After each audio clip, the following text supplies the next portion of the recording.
اپنی گود میں رکھا اور حضور استراحت فرما رہے. اب جب سانپ کی سانس گھٹنے لگی، وہ بھی چونکہ اس سوراخ میں ہی تھا اور مکھ کبھی اس سوراخ سے باہر آتا کبھی اس سوراخ سے باہر آتا، جا بجا سوراخ تھے. تو جب اس کی سانس گھٹنے لگی اور اس نے دیکھا کہ جس راستے سے جاتا ہے مسدود پاتا ہے، تو ایک جگہ اس نے انسانی گوشت دیکھا اور اس نے ڈنگ لگایا. وجود کو برقرار رکھ پائے. یہ کوئی تماشا لب بام تھوڑا ہے، لیکن حضرت سیدنا صدیق اکبر نے اپنی ٹانگ کو جنبش نہیں آنے دی.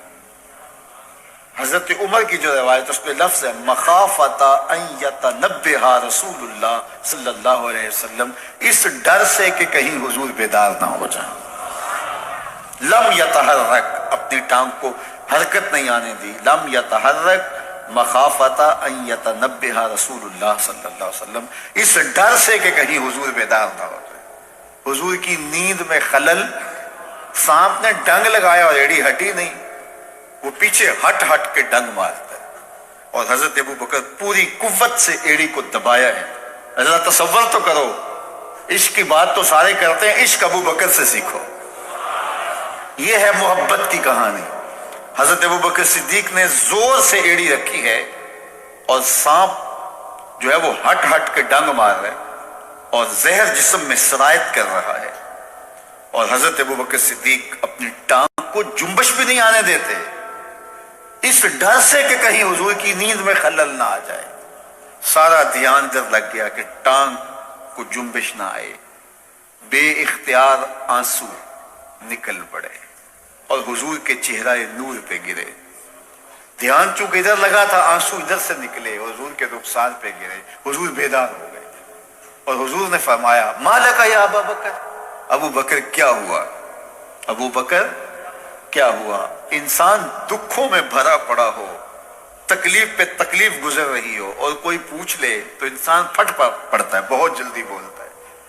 پھر اس کے القاب اور اس کا نام اور اس کے لیے جو بولنے کا سٹائل ہے وہ بھول جاتا ہے، وہ جلدی جلدی اپنا دکھڑا بیان کرتا ہے. لیکن یہاں پیار کی کہانی اتنی دل آویز ہے. اللہ اکبر. یہ حضرت عمر کی روایت پڑھ رہا ہوں کہ یوں ایڑی زور کے ساتھ سوراخ پہ رکھی ہے، بل پہ رکھی ہے، سانپ ہٹ ہٹ کے ڈنگ لگا رہا ہے، ساری توجہ ٹانگ کی طرف ہے کہیں ہل نہ جائے اور حضور بیدار نہ ہو جائیں. اور اچانک آنکھوں سے آنسو ٹپکے حضور کے رخسار پہ گرے. آقا کریم بیدار ہو کے پوچھتے ہیں ما لک یا ابا بکر، ابو بکر کیا ہوا؟ تو حضرت ابو بکر کیا بولتے ہیں؟ لدغت فداک امی و ابی یا رسول اللہ.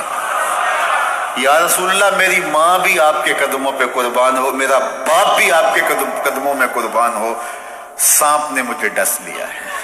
اللہ اکبر. ادب کے اس سٹائل کو چھوڑا، محبت کے اس انداز کو ہنگامی حالت میں بھی ترک نہیں ہونے دیا.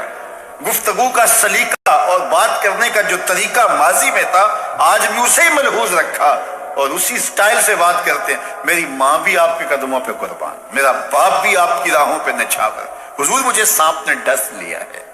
اللہ اکبر. پھر حضور علیہ السلام نے فرمایا قدم اٹھاؤ. قدم اٹھایا تو آقا کریم نے اپنا لعاب دہن لگا دیا اور حضرت ابو بکر صدیق کا درد بھی جاتا رہا، زہر کے اثرات بھی ختم ہو گئے. اور جب آپ کا آخری وقت آیا تو وہ دوبارہ عود کر آئے اور حضرت عمر فرماتے ہیں کہ آپ کی وفات کا سبب وہی سانپ کا ڈنگ تھا. اللہ اکبر. عاشق کی موت آئی ہے اور عاشق دنیا سے رخصت ہوا ہے تو وہی لمحے دوبارہ لوٹ آئے. وہی سانپ کے جو ہے وہ زہر کا اثر سرایت کرنے لگا ہے. وہ حضرت ابو بکر کا جب آخری وقت تھا تو غار ثور کی ساری یادیں پھر تازہ ہونے لگی ہیں. اللہ اکبر. تو حضرت ابو بکر صدیق اور حضور 3 دن تک اور 3 راتیں اس غار میں رہے. اب یہ ڈھونڈتے رہے کہ ادھر گئے ہوں گے، ادھر رہے ہوں گے.